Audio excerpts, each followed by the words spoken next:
அறுவை சிகிச்சை மூலம் குழந்தை பிறப்பு. சுகப்பிரசவத்தை எதிர்பார்த்து காத்திருந்த எனக்கு எதிர்பாராமல் கிடைத்த ஒரு மரண வழிதான் அறுவை சிகிச்சை. கத்தி உடலில் அறுபடுவதை முதல் முறை உணர்ந்த தருணம். முதுகெலும்பில் மருந்தூசியை வலியுடன் பெற்றுக்கொண்ட முதல் தருணம்.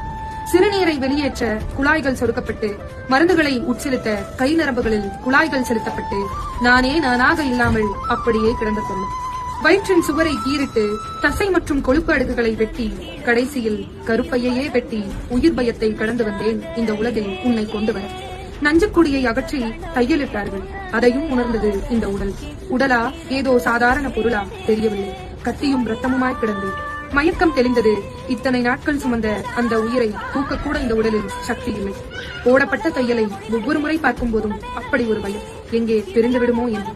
இத்தனை வழிகளையும் தாங்கி கடந்து வந்தால் இளம் வயதிலேயே இடுப்பு வலி, முதுகு வலி. உடலே மாறிவிட்டது, வழியே வாழ்வாகிவிட்டது. அனைத்தையும் கடந்து வந்தேன். மருத்துவர் சொல்கிறார் 2 குழந்தைகள் தான், அதுவே சிரமம் என்று.